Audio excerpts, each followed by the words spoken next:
If you're wondering with Achilles tendinopathy or plantar fascia pain, then you know the agony of waking up in the morning, limping out of bed just to make a morning coffee and having to try treatment after treatment, then this is for you.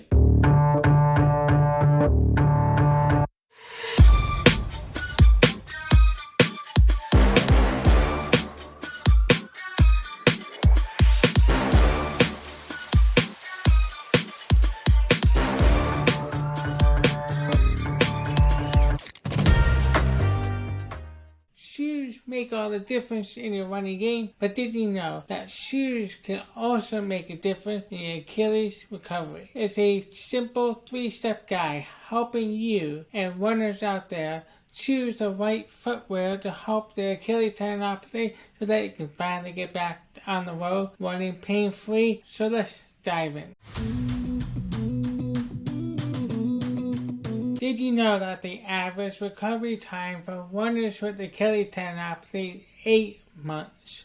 8 long months of interrupted training schedule, or not sure when you're able to go the next run, and pain and discomfort and physical therapy. 8 months is a long time. But what if I told you there is one thing that could help accelerate your recovery? It comes down to shoes. Now, literature has shown that exercise remains the #1 intervention for helping alleviate Achilles tendinopathy and plantar fascia pain. But there are a number of things that we can do to help speed up the process. And one of those things are shoes. Shoes are a given in our modern society, and you can have all kinds of debates about whether we're wearing the right shoes or if shoes are even good for us. And I would agree with some of them. I would agree that wearing shoes all day long, even inside the house, we're robbing the feet of the natural brain to foot wiring connection that is so essential in helping us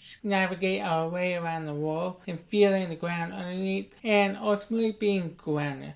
But there's also a more important reason why I believe that wearing shoes can be detrimental in the long term. First, your tight toe box can lead to a condition called hallux valgus or bundness, and that can change the biomechanical properties of your foot and your Achilles. There's also another reason too. By wearing shoes, we're robbing the strength of the intrinsic foot muscle, and the tiny muscles inside the foot make all the difference in helping us load properly during the landing phase and the push-off phase during the running cycle. So there's so much we're missing out from shoes. But at the same time, we can't reasonably expect someone to go out and run barefooted, especially with Achilles pain, because guess what? Running barefoot with Achilles pain is contraindicated, which means that we don't recommend that you do that. What barefoot running does to your Achilles tendinopathy is it stretches the Achilles out and may irritate the tendon. So you can kind of see that we're at a catch-22 position where if you wear shoes all the time, it can be detrimental to your foot strength and stability. On the other hand, running barefoot or minimalist shoes can also cause Achilles problem. So what gives? Well, just like any tool out there,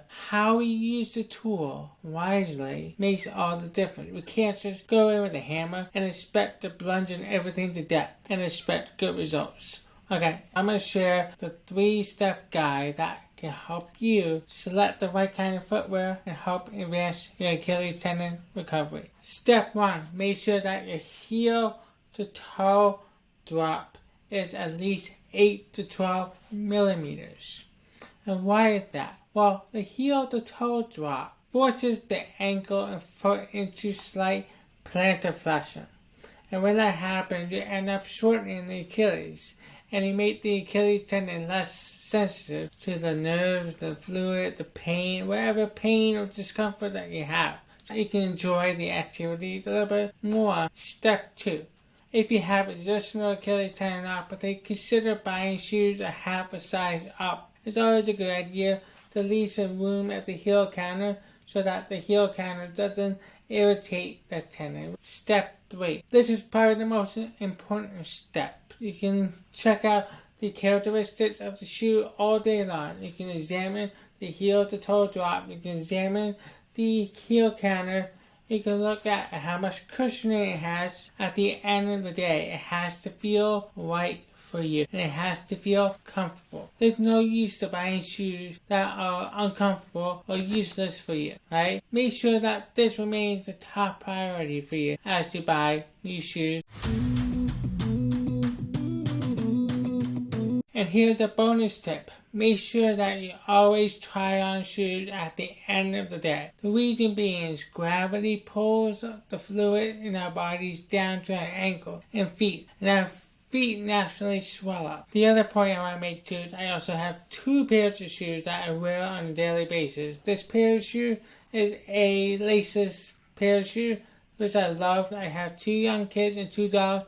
I don't have time to lace my shoes up, and sometimes I just need to head outside, especially my 4-year-old lets the dogs outside and I have to go chase after them. So these shoes are great for everyday use. I like them because they have cushioning support to it. The problem with these shoes, they don't have a huge heel to toe drop. This might not be the right fit for your Achilles tendon recovery, but make sure you take a look at your shoes and consider the activities that you're going to be doing daily that can make a difference. But more importantly, it gives your feet the most comfortable experience possible. And these shoes I use for running. I like these because they're lace up, they have a little more support. I can control how tight these shoes wear on my feet and increase the stability of the shoe. It also has greater cushioning and a bigger heel to toe drop that allows me to run without too much Achilles stiffness and tightness. So that's why having specific pairs of shoes that fit for specific situations can make a big difference in your daily activities. Okay guys, I want to share a story about one of my clients. His name is Zachary,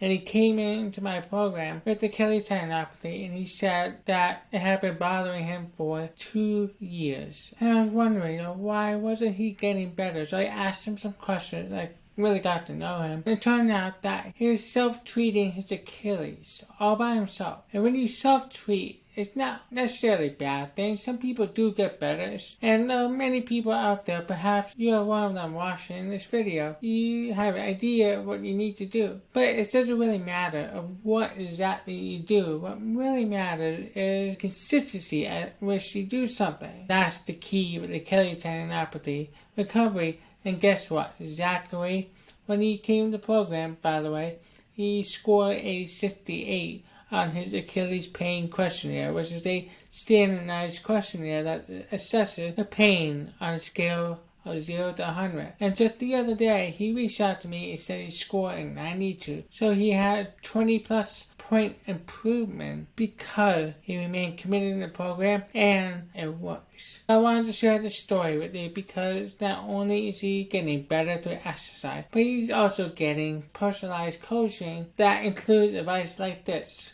how footwear can help you recover from Achilles tendinopathy quicker. The point here is no matter what you take from this video, make sure you apply it consistently. Make sure that you follow this advice every single time that you buy a new pair of shoes, whether they're a pair of shoes for work, running, or just everyday life.